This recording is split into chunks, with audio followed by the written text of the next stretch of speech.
মাত্র ১৩ বছর বয়সে লিওনেল মেসির পুত্র থিয়াগো মেসিকে ঘিরে ফুটবল প্রেমীদের আগ্রহ আকাশ ছোঁয়া। কেউ তাকে ভবিষ্যৎ আর্জেন্টাইন তারকা বলছেন, কেউ আবার ইতিমধ্যে পরবর্তী মেসি তকমাও দিয়ে ফেলেছেন। তবে বাস্তবতা হলো থিয়াগোর যাত্রা এখন কেবল শুরু।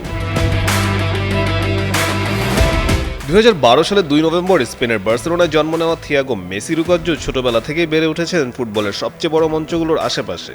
বাবার ক্লাব বদলের সঙ্গে সঙ্গে তারও ফুটবল শেখার পরিবেশ বদলেছে। বার্সেলোনায় শৈশব, এরপর পিএসজির যুব পর্যায়ের পরিবেশ, আর এখন যুক্তরাষ্ট্রের ইন্টার মায়ামি একাডেমিতে নিজের স্বপ্নকে এগিয়ে নিচ্ছেন তিনি।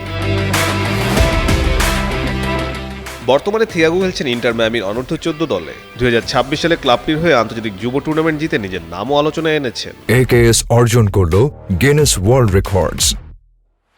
AKS।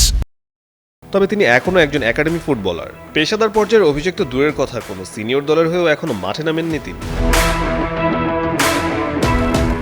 সবচেয়ে বড় প্রশ্ন অবশ্য অন্য জায়গায়। থিয়াগোর খেলায় কি বাবার ছায়া দেখা যায়?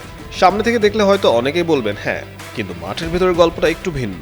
লিওনেল মেসির মতো প্রতিপক্ষকে একের পর এক কাটিয়ে যাওয়ার মতো বিস্ফোরক ড্রিবলার হিসেবে নয়, বরং থিয়াগোকে বেশি দেখা যায় শান্ত, ধীরস্থির এবং বুদ্ধিদীপ্ত একজন প্লেমেকার হিসেবে। তিনি বল নিজের কাছে ধরে রাখার চেয়ে সঠিক সময় সঠিক পাস দিতে বেশি স্বাচ্ছন্দ্য বোধ করেন। খেলার গতি বোঝা, সতীর্থদের সুযোগ তৈরি করে দেওয়া এবং মাঠে সঠিক সিদ্ধান্ত নেওয়ার দিকেই তার ঝোঁক বেশি।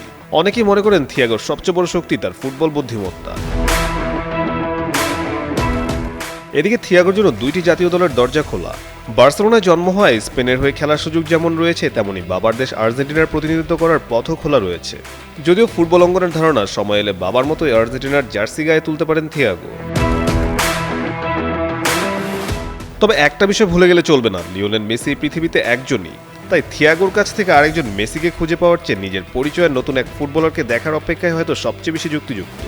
এখন সময় বলে দেবে ফুটবল বিশ্ব একদিন তাকে শুধুই মেসির ছেলে হিসেবে মনে রাখবে, নাকি থিয়াগো মেসি নামটি হয়ে উঠবে নতুন এক গল্পের সূচনা। কাজী সাকলাইন আহমেদ, যুগান্তর স্পোর্টস।